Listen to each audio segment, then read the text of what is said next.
सरकार हैं। हेमंत जी, आपका बहुत स्वागत है। दो विषय मैं आपके सामने प्रस्तुत कर रहा हूं और आपके उस पर कमेंट जानना चाहता हूं। सवाल नंबर 1, राज्यसभा की सीटें कल समाजवादी पार्टी ने घोषित की और दो बगावत सामने आई, स्वामी प्रसाद मौर्य और पल्लवी पटेल की।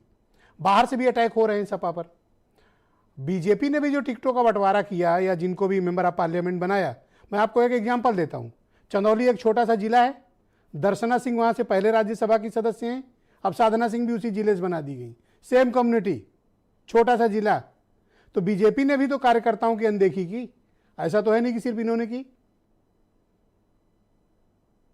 हेमंत जी,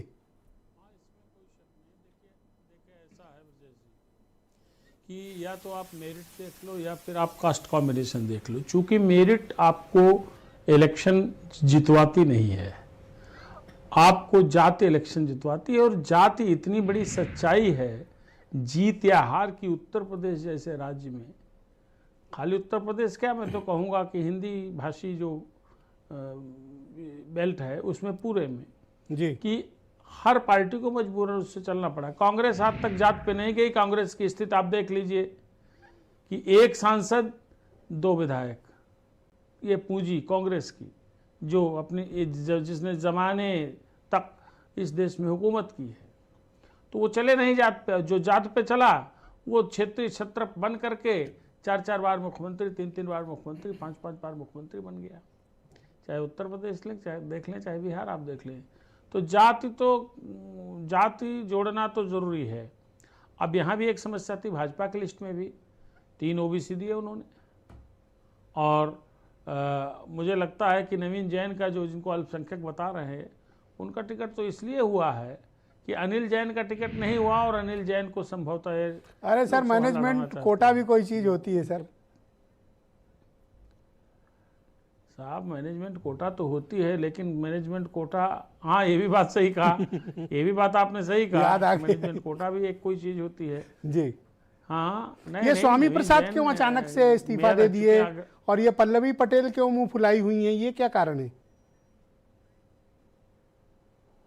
हाँ, देखिए, जैसी एक कहावत है कि ये जो अच्छे दिन है ना, अगर राजनीति में सबके अच्छे दिन एक साथ आ जाएं तो राजनीति हो ही नहीं सकती। भारत के लोकतंत्र की अद्यतन राजनीति का जो स्तर और ट्रेंड है वो इस बात को अलाउ नहीं करता है।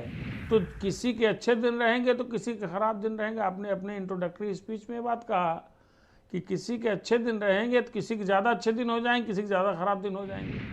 और ये कोई नई बात नहीं, ये तो 2014 के बाद से उत्तर प्रदेश की राजनीति में, कम से कम चुनावी परिणामों की राजनीति में हम लगातार देख रहे हैं। एक अंतिम सवाल है आपसे इस राउंड का, निर्विरोध होगा या फिर कल कोई प्रत्याशी बीजेपी लाएगी?